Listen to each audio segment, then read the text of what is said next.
Pessoal, tudo bem? Eu espero que vocês estejam bem, né? Nós iremos aqui continuar nossa conversa, nosso diálogo sobre estes assuntos que são tão intrigantes, né? Primeiro, eu quero pedir para você se inscreva no canal, deixe seu like, toque o sininho de notificação, divulgue, né, para que a gente possa nos aproximar do caminho, da jornada em busca do conhecimento e da verdade. Tá? Ninguém detém a verdade absoluta das coisas. No entanto, é preciso a gente deixar claro que o buscador ele precisa se desamarrar de crenças e dogmas limitantes. Se ele não quebra os paradigmas que existem, ele corre um risco imenso de ficar preso a coisas que ele vai encontrar. Né? Então, digamos que você é uma pessoa religiosa. Tudo bem. A religiosidade pode existir em nós, mas não a ponto de nos cegar para enxergar aquilo que está óbvio. Está óbvio. Eu não estou aqui simplesmente dizendo para você que tem coisas que precisam ser olhadas. Tá? Hoje, nesse mundo em que nós estamos nos aproximando cada vez mais de acontecimentos que podem mudar completamente a nossa visão de mundo. Né? Então, a cosmologia que foi implantada em nossa cabeça, né? A cosmogonia, ela vai perdendo sentido à medida que você vai descobrindo que os nossos antepassados, e quando eu falo dos nossos antepassados, me refiro aos primeiros buscadores, como os gnósticos, os essênios, né? Eles buscaram definitivamente ir ao encontro de alguma verdade. Né? E aí, me permitam fazer algumas reflexões com vocês. Tá? Em primeiro lugar, eu gostaria de compartilhar o seguinte. Né? Você tem na Bíblia, né? Você tem na Bíblia, muitas pessoas têm a Bíblia como um livro sagrado, como um livro inspirado e, mais do que isso, como a palavra de um Deus. Propagam o dogma da inerrância bíblica. Né?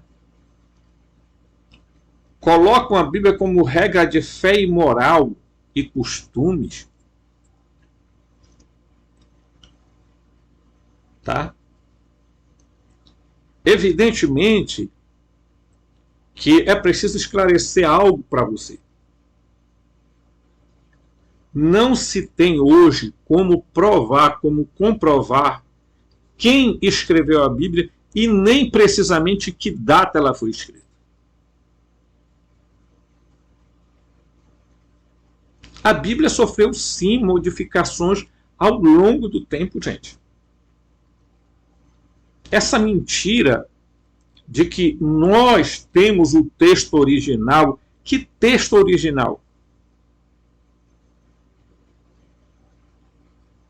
Qual o texto original? Tá? É preciso a gente ter uma noção, um equilíbrio.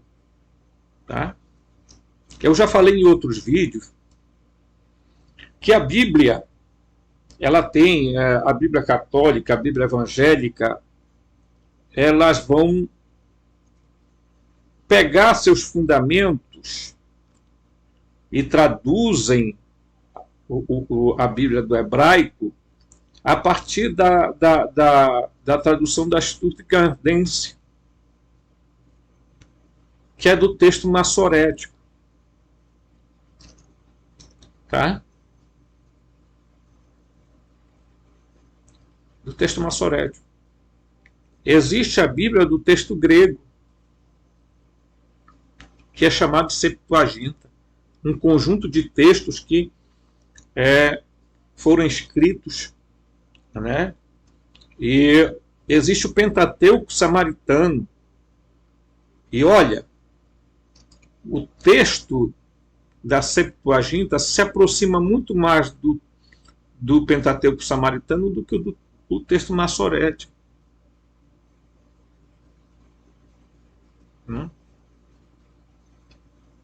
Então é preocupante quando a gente vê que as pessoas estão absolutamente, sabe, às vezes transformando coisas em sagrado quando não há sagrado ali. Né? E aí a gente vai entrar dentro de um assunto seguinte. Quando você pega a Bíblia no Gênesis, e eu repetidamente estou fazendo isso continuamente para mostrar para vocês que os textos da Bíblia estão ligados de um modo simbólico às descobertas dos textos suméricos, tá? Porque a cultura judaico se originou e pegou muitas coisas daquilo que estava na Suméria. As tabuletas da Suméria são hoje documentos que foram traduzidos pelo Zacarias Sitchin. Alguns não concordam com a tradução dele, outros acham que a tradução dele é realmente uma tradução correta. Agora a gente precisa entender determinadas coisas. O primeiro erro das nossas Bíblias, quando migram para o português, é que eles resolvem traduzir nomes.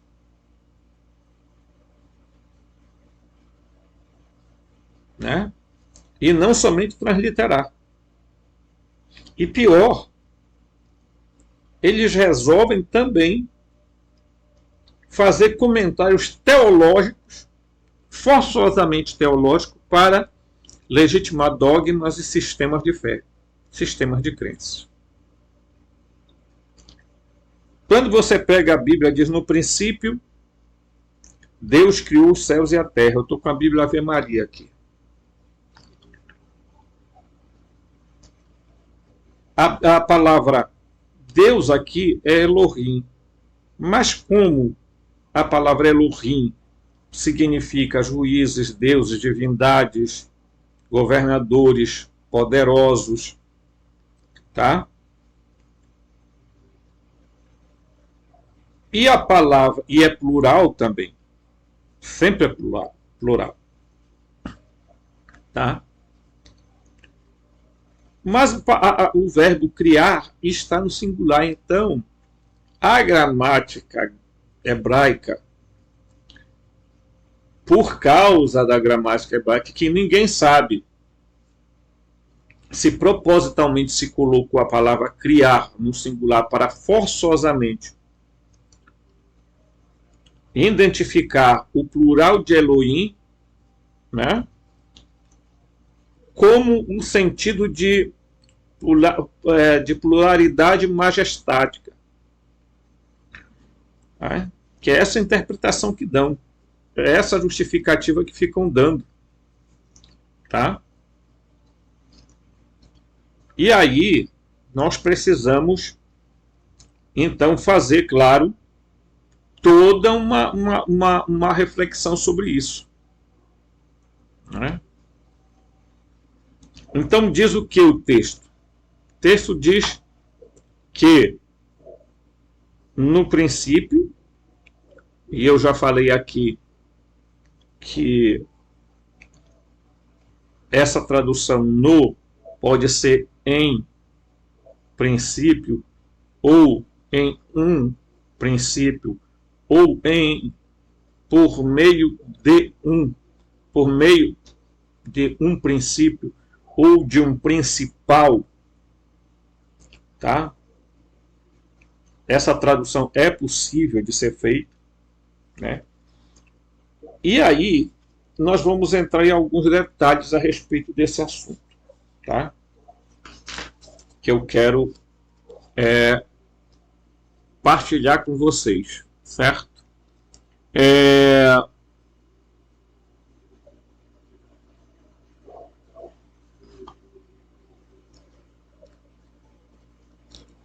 E isso é importante a gente entender. Por quê? Porque a Bíblia ela traz algumas coisas que precisam ser analisadas, né, pela gente. A primeira coisa que a gente tem que aprender é ler a Bíblia no seu sentido literal, procurando principalmente o sentido exato das palavras. Tá? Primeiro porque o hebraico moderno não é o hebraico que foi escrito na Bíblia. Houve o paleo-hebraico, o proto-hebraico e assim por diante. Então não adianta as pessoas acharem que, olha, não, essa tradução, que eu vejo muito isso, né, quando lançam uma Bíblia, a tradução é mais próxima do original. Mas que original? Né? Então,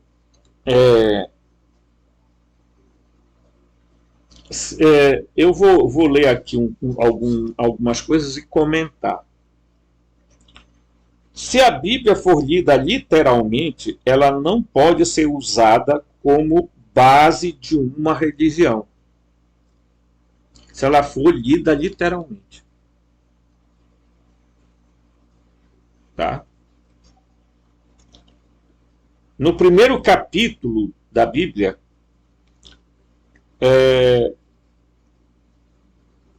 temos a hipótese da criação de uma ou mais formação dos Adãos. E aí eu vou chegar aí nesse negócio aqui. Tá? Que nos chegam por meio de quê? Das lendas da Suméria.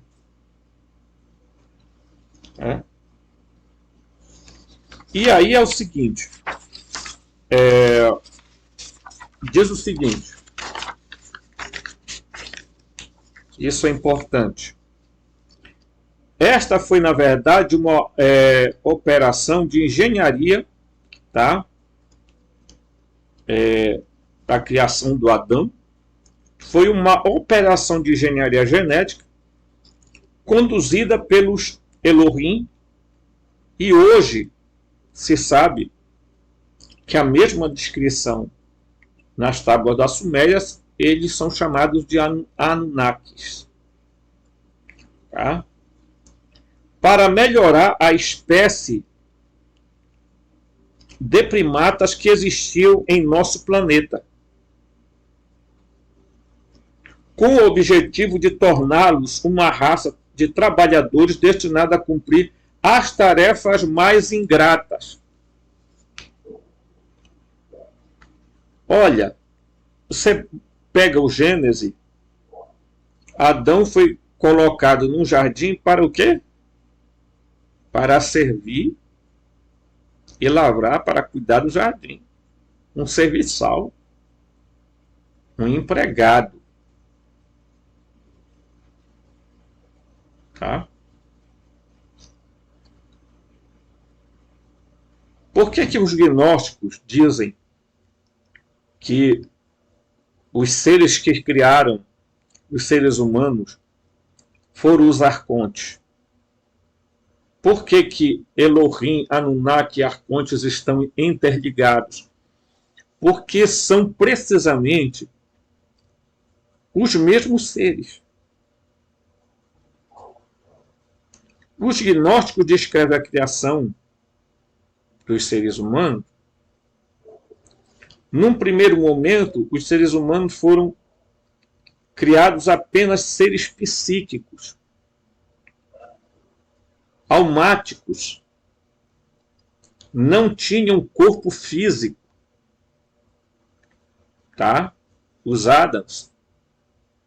Tá?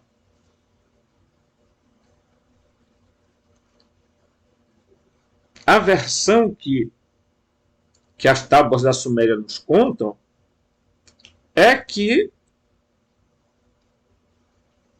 eles estavam aqui extraindo ouro e tinha um grupo chamado Zigig. Esses seres estavam cansados e começaram a reclamar. Então surgiu a ideia. Isso eu estou contando muito,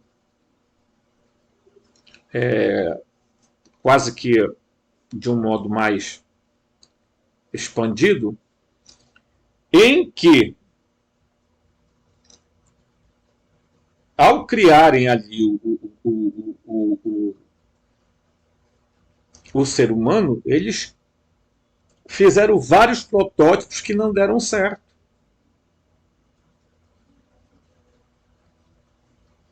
E é por isso que o Gênesis tem duas narrativas da criação. A primeira narrativa é quando eles pegam e formam um ser que ainda não tinha corpo físico. Era um ser andrógeno. Aí eles resolvem fazer um outro processo, que já no capítulo 2, o Elohim chamado Javé, resolve então tomar a iniciativa de fazer um processo criativo, mas já, né, colocando elementos mais densos na estrutura corporal. Então diríamos assim, o primeiro homem psíquico, o segundo era um homem biológico. Tá? Então, quando criaram esse Adão, né, o homem da terra, plasmaram ele, o que acontece? A ideia central era produzir um ser que pudesse fazer o trabalho pesado que aquelas divindades não queriam fazer. Então, muito bem. As lendas da Suméria, ou aquilo que se costuma chamar de, né, o pessoal chama de lenda, outros denominam de outras formas, porque a forma de que as pessoas começam para desqualificar uma história é dizer isso é lenda. Tá? E a história que se fala, né, é que Enki e Enlil, que são os dois filhos, dois irmãos, né, um é a divindade do ar e o outro é a divindade da terra, vão fazer o processo de criação. O Enki é que dá os primeiros passos na origem da criação do ser humano. Tá? E aí,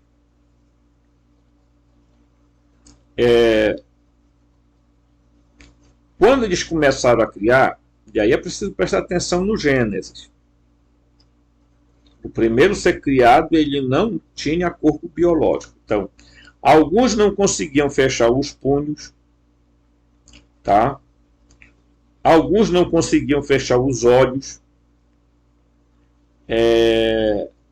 Alguns tinham os pés paralisados ou inchados. Outros tinham retardamento mental. Outros ficavam urinando constantemente. Teve criações que a mulher não conseguia segurar na barriga a criança e, portanto,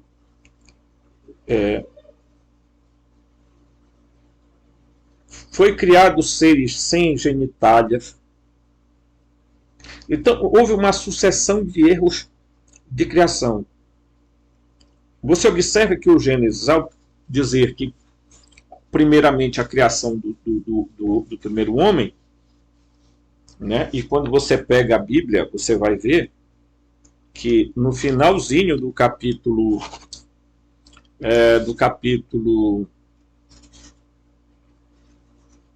vamos pegar aqui o capítulo, no finalzinho do capítulo 1 do Gênesis, ele vai dizer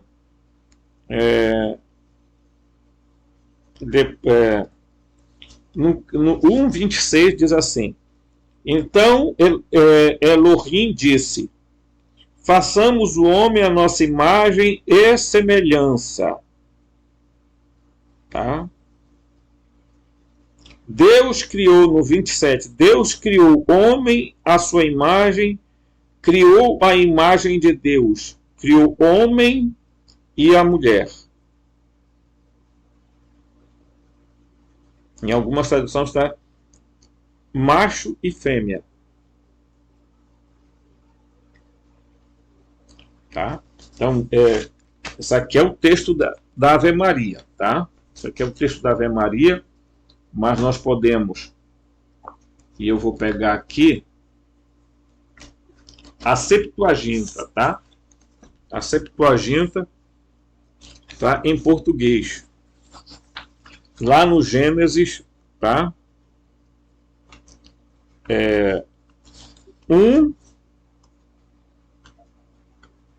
No Gênesis 1, 26 e 27, tá? Então, no 26, vamos ver como a Septuaginta diz, tá? Então Deus fez homem segundo a imagem de Deus. Ele o fez. Macho e fêmea ele o fez. Tá?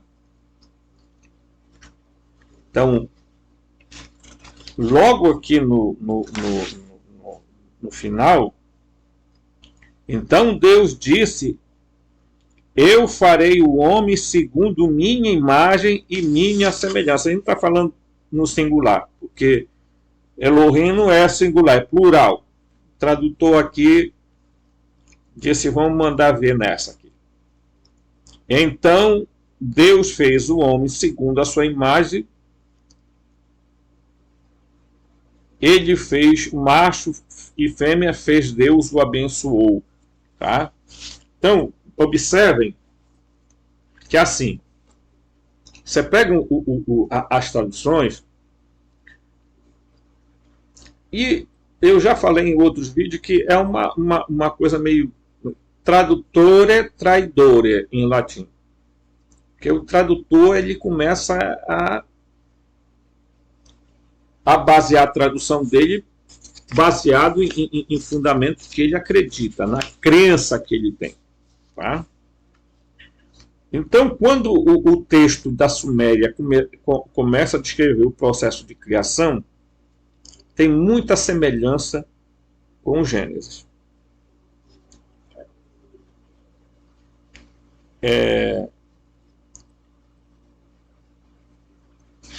Essa série de erros cometidos na criação, esses seres não foram descartados. Desculpa eu dizer a vocês isso aqui. Eles simplesmente mandavam esses seres, isolavam, tá? E daí começou a ter seres com anomalias. Tá? Até que chegou um momento que Enki tranquilizou, tá? Porque ele conseguiu criar o Adama, ou Adapa. O Adão da Bíblia é também chamado de Lulu, que pode ser traduzido pelo termo híbrido ou de sangue misto. Quer dizer, eles criaram os adâmicos a partir de um elemento deles mesmos, quando eles resolveram misturar e fazer uma criação genética, uma manipulação genética do sangue deles com o sangue dos humanos, com o sangue dos primatas. Dos primatas. E o que é que os gnósticos dizem? Exatamente que Yaldabaoth resolve criar os arcontes e eles resolvem criar a matéria. E criando a matéria, resolve criar o ser humano. E ele passa as deficiências dele para os seres humanos.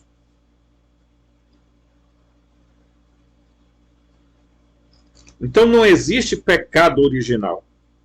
O pecado da origem está no demiurgo e não em Adão e Eva. Tá? Isso aqui eu estou querendo fazer com que a gente entenda isso aqui. Tá?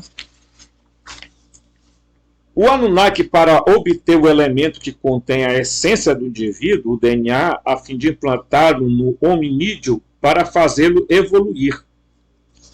Pessoal, me permitam ser bem sincero. Eu acho que as pessoas, às vezes, elas querem fugir do óbvio.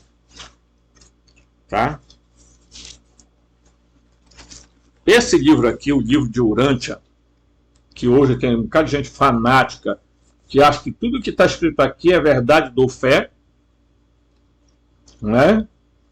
Eles não gostam de dizer que isso aqui foi uma transmissão mediúnica, porque o cidadão que escreveu isso aqui, ele estava dormindo, ele caía numa sonolência e produzia isso, os escritos. Essa é a narrativa de quem acompanhou esse processo, que foi um médico, ele era psiquiatra, e ele acompanhou isso. Então, portanto, muita gente diz assim, é mais um livro, né? É mais um livro que vai se tornar sagrado. Que vão tornar sagrado o livro. Tá? Mas Deus o livre, se você tocar com ele e dizer que isso foi um processo mediúnico, eles entram em crise. Não é. Ele disse que isso aqui foi uma revelação. Que os seres se comunicavam através daquele homem que dormia, entrava em transe, em sono, e produziu isso aqui. Olha a quantidade de página que um homem só escreveu. Tirando esses detalhes, se a gente pegar o livro de Urântia, você vai perceber que é uma mesclagem de concepções cristãs, de concepções judaicas, de concepções esotéricas, de tudo tem aqui dentro. De evolucionismo, até mesmo científico. Na página 607, esse livro, olha só que coincidência com a história da Suméria. Presta atenção. Olha o que ele diz. Do ano de 1984 depois de Cristo até o nascimento dos dois primeiros seres humanos, contam-se exatamente 993.419.000 anos.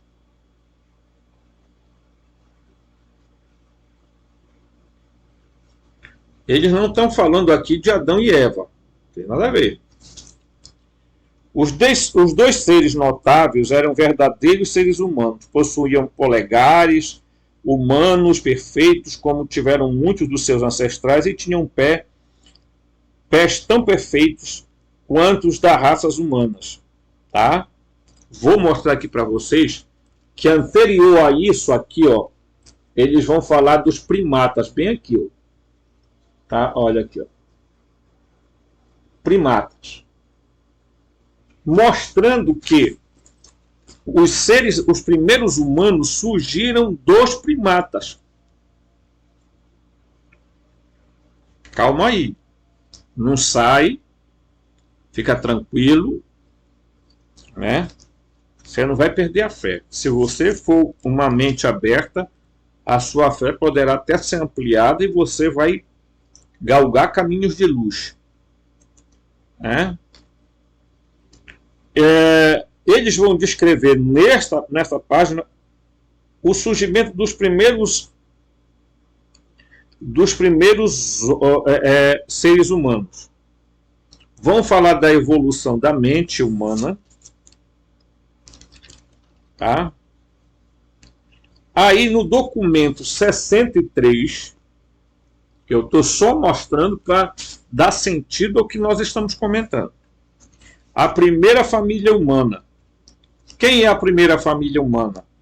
São os primeiros primatas que deram origem aos humanos, tá? E a primeira família é constituída por Adão e Fonta. Andon e Fonta. E os seres, quando estão revelando aqui nesse livro, há um detalhe. Adão e Eva são desmaterializados numa região e são trazidos à Terra, que é chamada de Urântia, tá? E aqui na Terra eles são materializados novamente e são colocados no jardim, no Éden. Para quê? Qual era a ideia deles? Era para que o Adão e a Eva pudessem fazer a evolução da espécie que já existia, mesclando o sangue. Mas aí o livro de Urântia vai entrar dentro da história bíblica do judaísmo, da desobediência de Adão e Eva e tal, porque ele, isso porque o Caligastia, que era o chefe de Urântia, que era o governante de Urântia, o príncipe de Urântia, resolve se rebelar contra as ideias que se tinha lá do centro de comando, né, que era lá a Ilha do Paraíso e por aí vai. É uma história longa. Mas Adão e Fonta vão dar origem aos clãs adônicos. Então, o que esse livro quer dizer? Que quando estes seres que semearam o plasma da vida no planeta trazem Adão e Eva para a Terra, já existia aqui seres humanos perfeitos. Então, nós temos duas classes de seres. Os adônicos, que são os descendentes de Adão e Fonta, e os descendentes de Adão e Eva, os adâmicos. Está aqui nesse livro. Por que eu quis falar sobre isso? Por quê? A história da Suméria fala exatamente que os Anunnakis, ao chegarem aqui, meus queridos, eles usaram os primatas para fazer um processo genético de evolução da espécie e criar o Homo sapiens sapiens.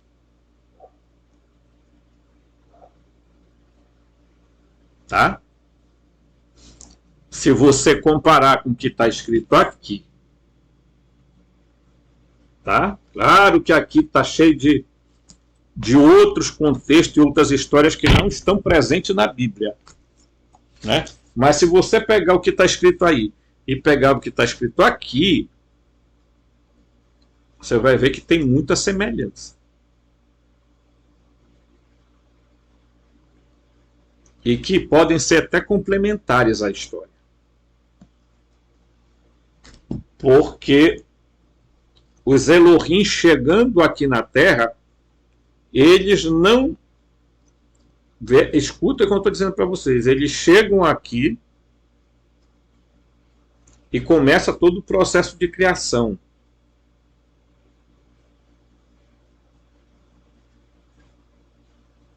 Tá? Os arcontes, os gnósticos dizem o quê? Que Aldabaoth vem e cria o Adão e a Eva. A mesma história da Bíblia, só que com uma versão diferente. Então, a história dos gnósticos, aquilo que está na Bíblia, aquilo que está nos escritos da Suméria e aquilo que está no livro de Urântia, são complementares se você fizer uma leitura sem dogmas e sem essas crenças abestadas.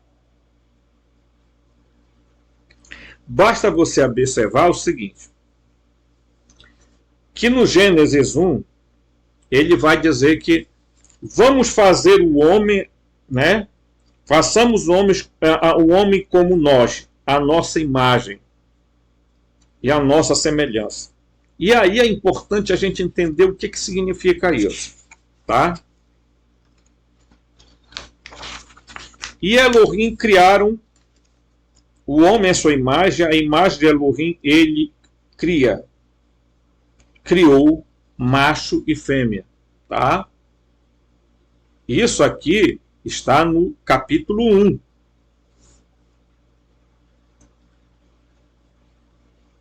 É o primeiro estágio da criação.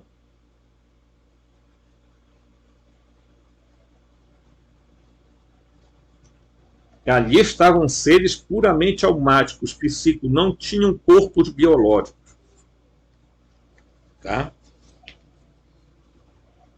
E é importante que essa palavra, imagem e semelhança, seja entendida corretamente.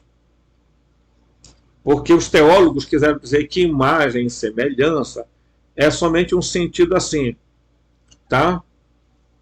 Que é uma coisa teológica, que nós não somos parecidos com Deus, não tem nada a ver imagem e semelhança com imagem e semelhança que a gente entende. O problema está, aí está o erro, né?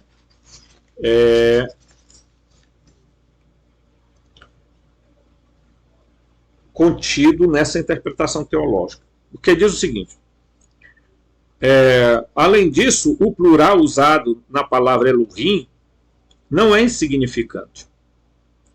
Nós que tenhamos que nos colocar ao lado do pensamento livre e que não temos dogmas monoteístas para defender, podemos considerar com confiança que o termo Elohim realmente se refere a várias pessoas, a vários seres, a várias divindades, a vários deuses, a vários seres. Papo encerrado. Tá? Então, Basílio de Cesareia chegou a fazer um comentário seguinte a respeito disso, do façamos. Como ele pode falar assim se ninguém está trabalhando com ele? Ah, mas quem estava lá era a Trindade, Pai, Filho e Espírito Santo.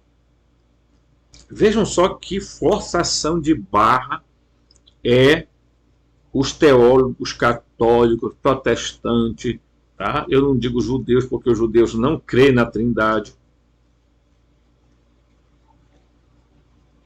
E os judeus já dão uma outra interpretação. Tem alguns que dizem, não, ele estava dizendo, falando isso com a sua corte celeste, os anjos que estavam ali. Quem estava ali criando era o Yaldabaoth, um Elohim, um Anunnaki. E ele estava falando com seus parceiros, com seus outros seres parecidos com ele, embora fazer um ser semelhante ao nosso, que tenha o nosso substrato, que tenha algo de nós nele, material, não é algo espiritual, porque todo mundo começa a espiritualizar, espírito para cá, espírito para ali, nós estamos isso, êxtase, pelo amor de Deus. Espiritualidade não descarta racionalidade. Tá? Então, a palavra Tislen, tá? Tislen em hebraico, é uma palavra muito forte na Bíblia hebraica. Tá? Segundo Zacarias Sitchin, os sumérios dizem que o homem foi concebido purificando o sangue de um jovem macho Anunnaki e implantando um extrato desse sangue no hominídeo escolhido. Qual hominídeo? Num primata.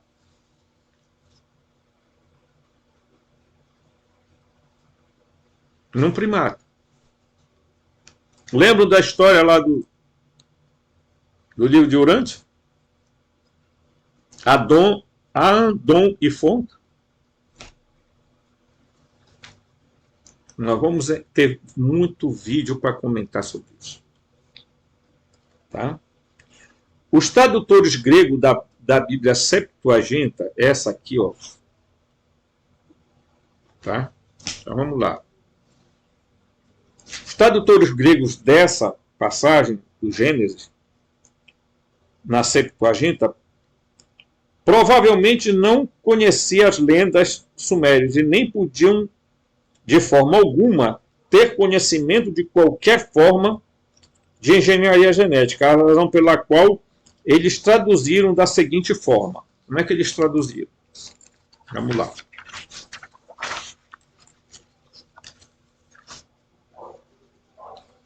E Deus disse, façamos o mesmo à nossa imagem e semelhança. Há algumas coisas a serem observadas. Em primeiro lugar, os tradutores gregos usaram duas palavras que têm duplo sentido. Homoisin tem um significado abstrato e evoca claramente o conceito de semelhança. E a palavra eikona, ao contrário, tem um valor muito mais concreto e representa qualquer objeto que mostre a imagem de algo ou de alguém, como uma escultura, uma pintura e um baixo relevo e etc. Tá? Então, imagem e semelhança, na tradução grega, eikona, queria dizer algo de muito concreto, e não algo de abstrato. Tá?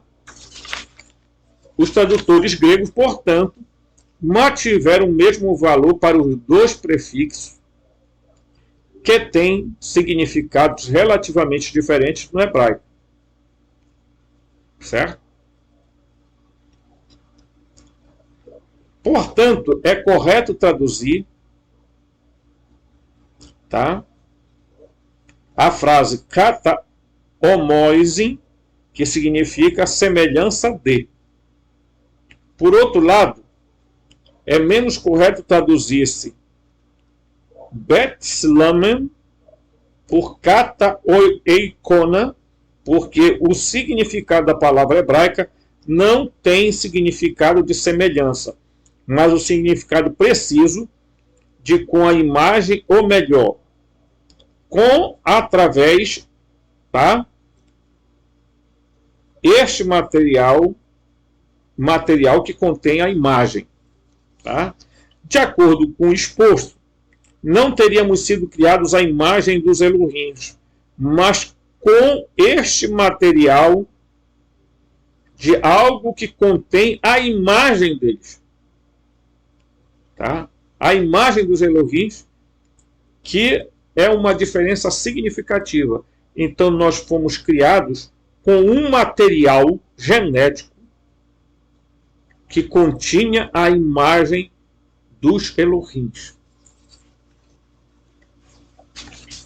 Está muito claro isso aí. Né? Então você, tá? Isso traz uma diferença significativa na tradução da Bíblia. Tá?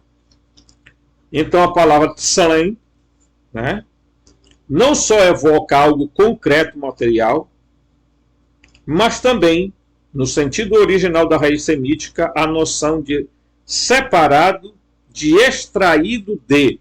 Então, algo que foi separado e foi extraído de uma outra coisa.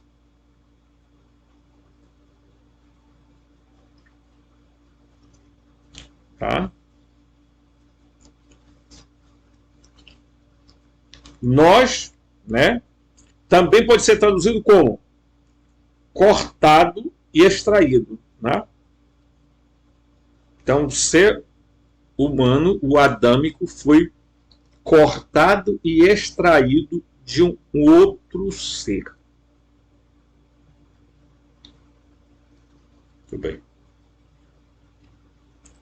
Quem escreveu isso queria ter certeza de que o leitor entendia a realidade concreta dos acontecimentos. Ele foi esperto extraordinário do que os Elohim, os senhores do alto, os que vieram de cima, realizaram, introduzindo nas criaturas algo de sua essência, com o objetivo de lhes dar vida própria, vinda diretamente dos deuses, que é exatamente o que o Gênesis vai contar, gente. É só pegar o texto.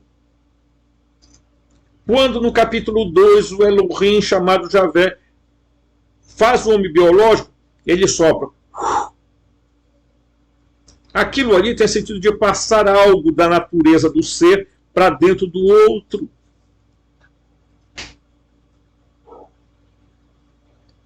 Tudo que se deu no Gênesis, tudo que se descreve nas tabuletas da Suméria, é simplesmente atos tecnológicos. Né? Não foi nada, né, de místico. Depois, eles vão pegar o Adão e diz o capítulo 2 de Gênesis: e Elohim, chamado Javé, fez Adão cair em um sono profundo. Enquanto ele dormia, eles pegaram umas de suas costelas e então fecharam com carne. Ora, meus amigos, me perdoe você. Não é que um Deus todo-poderoso, onisciente, onipresente, onipotente, todo, né, vai ter necessidade para fazer um ser humano. Ele tem que tirar uma costela, ele tem que tirar um pedaço do outro ser para compor aquela. Né? Primeiro é preciso entender uma coisa. Lá já no capítulo 1 já tinha dito que já tinham criado macho e fêmea. Tá? As duas narrativas da criação. Você vê que lá no capítulo 1, eles criam macho e fêmea. Ok? O que para mim é uma versão errada. Porque, pelas revelações que eu tenho recebido, esse ser criado lá não era duas pessoas. Era uma única pessoa que continha as duas naturezas, porque ele era andrógeno. Simplesmente isso. Ele era andrógeno. E somente no capítulo 2 eles vão fazer um processo de engenharia genética, dar uma anestesia no Adão, para extrair dele um elemento, uma célula, para fazer a mulher. Tá? Isso é importante você entender. Né? Então, este sono de Adão é uma anestesia que é dado nele para fazer um processo cirúrgico. Tá? Era preciso fazer uma anestesia geral. O termo Tislá também significa lado e é usado com isso o significado preciso em várias passagens do Antigo Testamento, tá? Que quer dizer do lado lateral. Tá? Mas o que é que eles fizeram mesmo? Colheram uma célula do Adão. Para fazer o que, Robson? Para dar origem a um homem sapiens sapiens. Só que quando eles, Yaldabaoth, os Arcontes, ou Elohim, ou os Anunnaki fazem esse processo, eles vão usar para isso os primatas.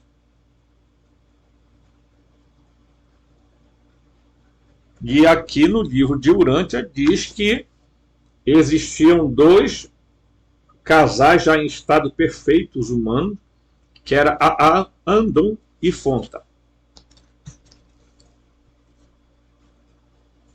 que já faziam todo o processo, já andavam, caminhavam, já tinham uma mente desenvolvida. Tá?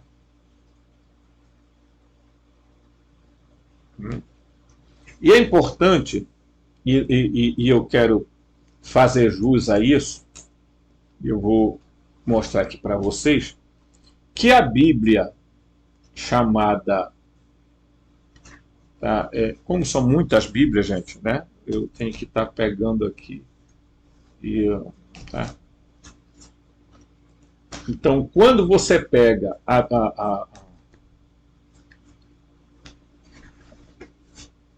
essa Bíblia aqui, ó, Bíblia textual, lá no capítulo 2 de Gênesis, olha o que é que eles vão narrar para nós. Capítulo 2 de Gênesis. Tá?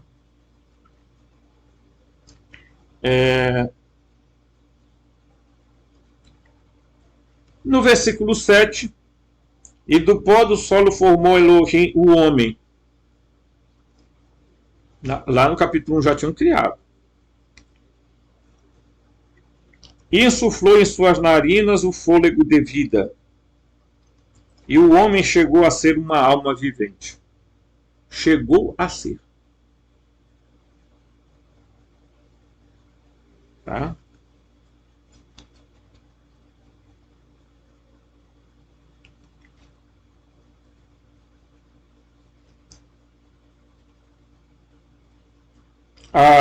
A criação de Eva, ó. Disse Adonai Elohim: não é bom o homem esteja só, façamos-lhes uma ajuda à sua medida. porque Elohim havia formado do solo toda a besta do campo e toda a ave dos céus, e havia levado ao homem. Para que ele apresentou ao homem todos os animais que ele foi fazendo? Simplesmente para que o ser humano ele copulasse, fizesse sexo, para ver se saía, o homem encontrava a ajudadora, a parceira. Tá claro isso aqui, gente? Isso aqui não é interpretação forçosa, não. Para que você vem trazer animal se você quer criar uma ajudadora para alguém? E paralelo a isso, você cria um bocado de animal e vem começando a apresentar para o homem. Aí, olha, vê se alguma se encaixa com o que tu quer. Tá? O homem pôs o nome em todos os animais do campo, mas para o homem não foi achada ajuda semelhante, não foi achado nada que, desculpe da linguagem popular, ele não curtiu. Não curtiu. Isso aqui é Javé trabalhando. E aí Elohim decide fazer o quê? Fez cair sobre o homem um êxtase e o fez dormir. E tomou do seu costado e fechou de carne no seu lugar. Tá?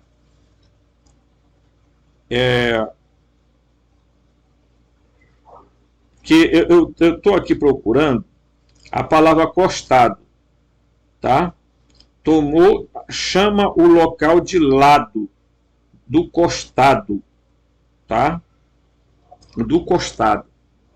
E não uma costela, mas do costado de Adão ele resolveu fazer ali o processo cirúrgico. O que eu estou tentando mostrar para você é que a Bíblia está muito clara. Errado está os teólogos, errado está aqueles que ficam fazendo interpretações forçosas, tentando dizer que as duas narrativas da criação é porque um era eloísta, o outro era javista e tal, porque a tradição PPP descreve a maior maquinação possível para não mostrar para você que esses seres, os Elohim, os que vieram do alto, são os mesmos arcontes, são os mesmos Anunnaki. Que o que eles fizeram foi chegar aqui e fazer um processo genético, tá? Para elevar, fazer um salto, tá? E passar os primatas para um grau mais elevado de homens sapiens sapiens. Para quê? Para servir a eles.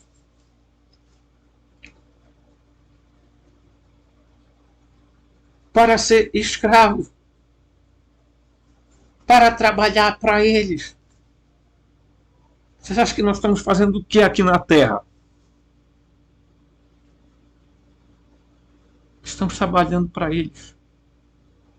Tá? Continuamos trabalhando para eles.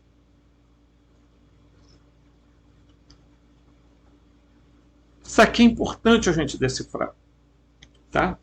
Então, não adianta as pessoas virem aqueles argumentos que eu tenho já costume de ver. Não, isso aí não tem nada a ver. Né? Onde já se viu que um Deus, tá? Um Deus, eu estou guardando aqui, gente, a Bíblia. Um Deus precisa... Acho ridículo isso, né? Um Deus precisa fazer um ser dormir, tá? Então, o Deus Todo-Poderoso, Onipotente, Onisciente, Onipresente, que tem tudo poder. Eu tenho que fazer esse ser aqui dormir para me tirar um pedaço dele para fazer o outro ser. Eu acho assim que as pessoas não têm vergonha na cara. Sinceramente. Esses seres, quando chegaram aqui, o Ial da Baote, após já a matéria ter sido criada, ele chega aqui para criar o ser humano, né? Mas o objetivo principal que os gnósticos dizem da criação do ser humano não era somente para o ser humano ser escravo, era prender as centelhas divinas nos corpos. Existe inclusive uma versão gnóstica que fala que o quê? Que os anjos foram atraídos com uma falsa promessa e eles criaram os corpos humanos, mas esses não tinham vida, era apenas corpo biológico. E os anjos começaram a entrar nos corpos.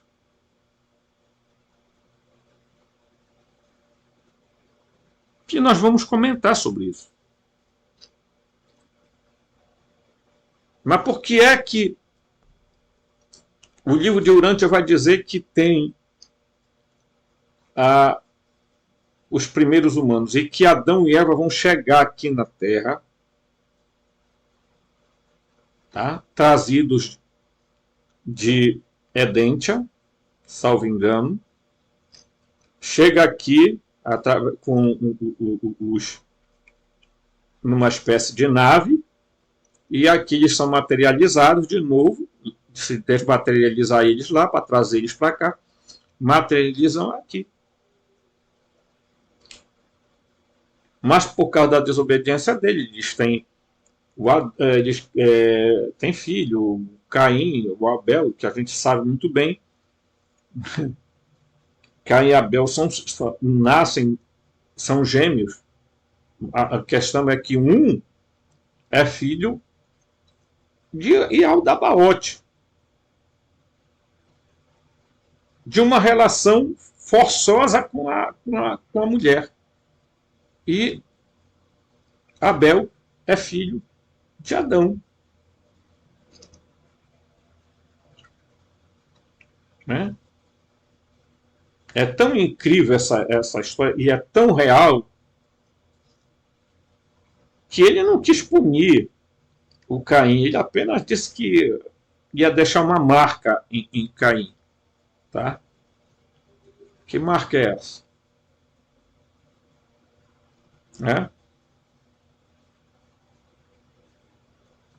Então, a criação, gente, não foi obra de milagre. Foi obra de uma engenharia genética dos Elohim, os Anunnaki, Arconte, aquilo que você quiser chamar. Tá?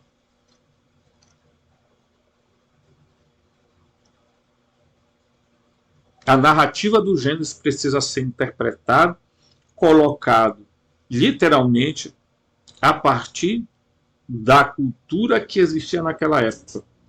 Qual era a cultura? A cultura dos sumérios.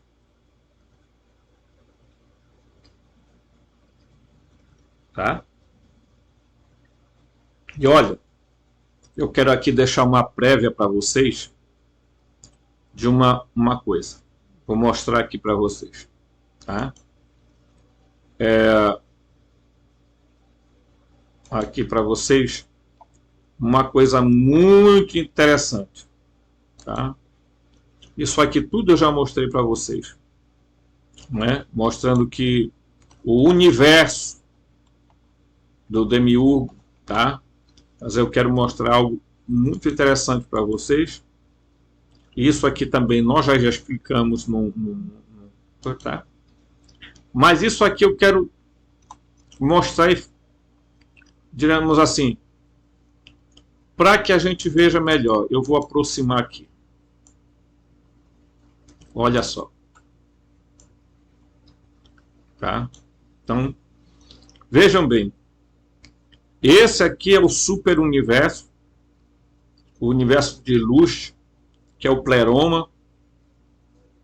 Tá? Esse universo aqui é o universo dos demiurgos. Tá? Que é, diríamos assim, a dimensão, tá? Aonde está o demiurgo. E aqui é o nosso universo, o universo Terra, ou a Terra base. A Terra está bem aqui. Mas existem vários esferas da Terra, desse universo aqui. Tudo aqui é esférico, tá? Mas as esferas aqui da Terra, isso aqui eu vou dar uma prévia para vocês, para mostrar para vocês isso aqui, ó. Tá? Contando desde a Terra, tá? Nós vamos ver que os arcontes e os gnósticos dizem que o Yaldabaoth está na sétima esfera, contando da Terra, né? Tá? 1, 2, 3, 4, 5, 6, 7, 8. 7 está em Júpiter. Tá? Se contarmos a partir da Terra. Se não contarmos a partir da Terra, ele estará em Plutão. Só que Plutão hoje não é considerado mais planeta. De alguma forma, os cientistas resolveram desclassificar ele de planeta. Né? E você vai ver que quem é que vigia a Terra? A Lua. E eu não vou entrar em detalhes aqui. Mas só vou dizer para você o seguinte. Existe algumas histórias, alguns mitos, como as pessoas gostam de dizer, ou lenda, de muitos povos antigos que diziam que houve um tempo em que a Lua não estava aí. E que o que existia eram as estrelas. Não a Lua. Tá? Mas os arcontes estão... o Yaldabaoth está governando, tá? A partir daí. Da minha visão de Júpiter ou Plutão, tá? Mas vamos lembrar que isso aqui é a dimensão física e o resto para cá diríamos assim, é a dimensão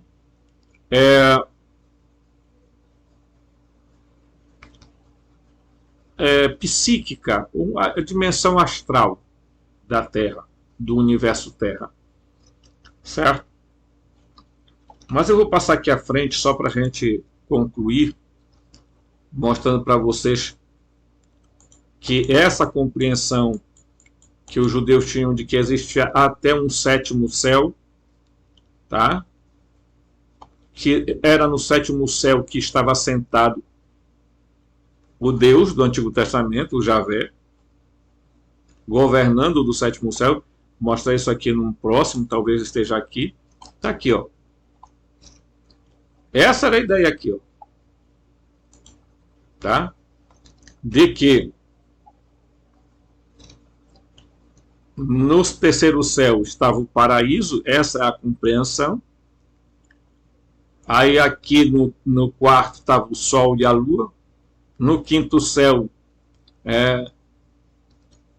o lugar onde Enoque... Estão falando de Enoque, né? A viagem de Enoque. Aí o sexto céu, o lugar da habitação dos anjos. E o sétimo céu, o trono de Deus.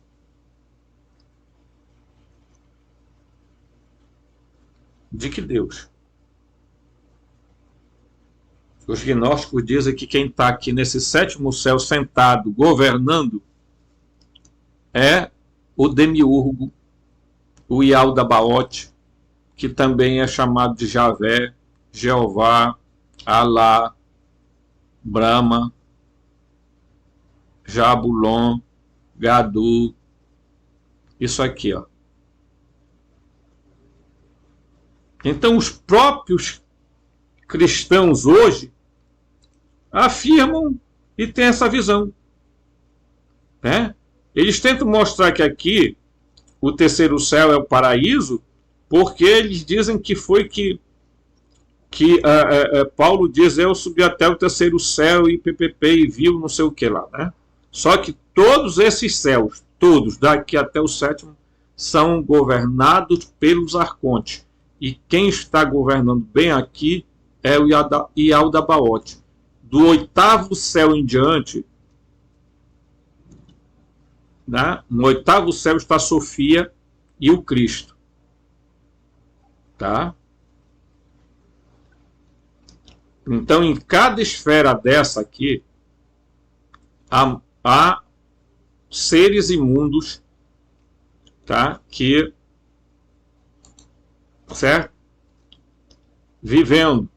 Aí que eu vou mostrar isso aqui só para ter uma noção, tá?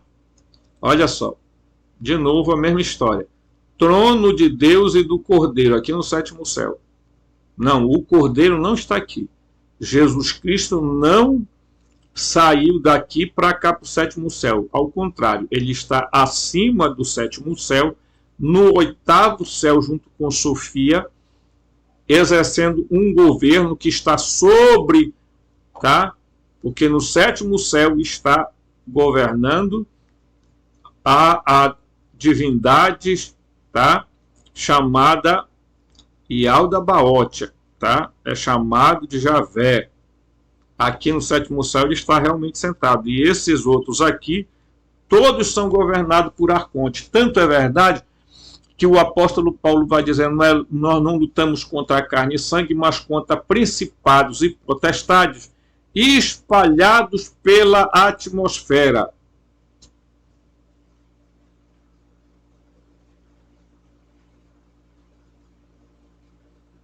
Tá? E se você pesquisar uma pesquisa rápida aí, deixa eu voltar aqui. Se você fizer uma pesquisa rápida aí, você vai descobrir que hoje os cientistas dizem o quê? Que a Lua está dentro da atmosfera da Terra.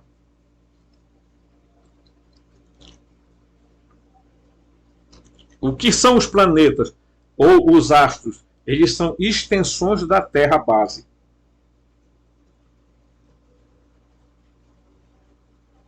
Extensões da Terra base. Aonde tem outros seres.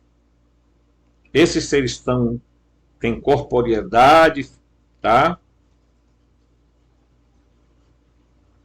São seres de variados tipos, mas alguns muito semelhantes com os humanos, muito parecidos com os humanos.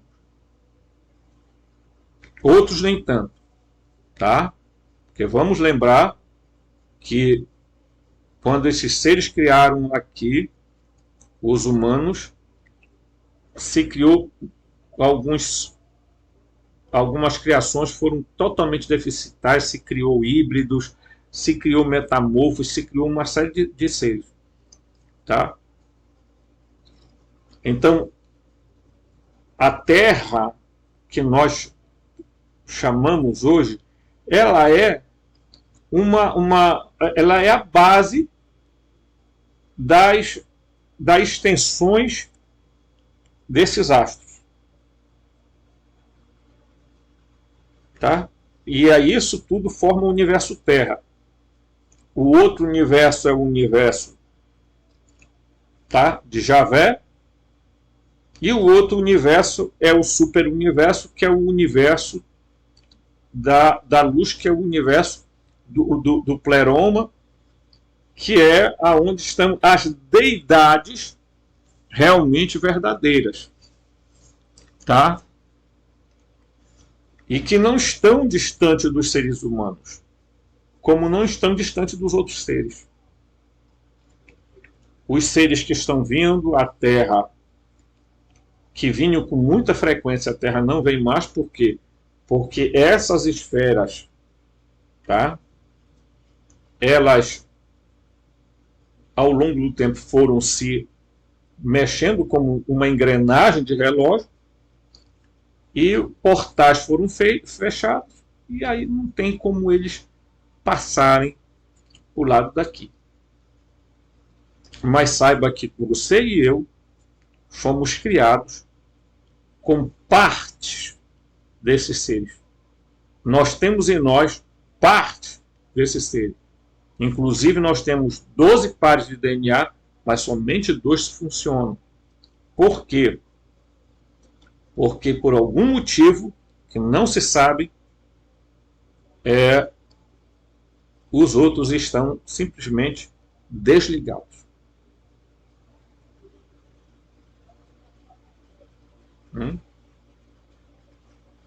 Então, não tenha nenhuma dúvida de que nós fomos criados por seres que não são deuses. Não é o Deus onipotente, onipresente que quiseram colocar para você. O Deus que está governando essa terra governa a partir do 7º céu. E vigia a terra através da lua.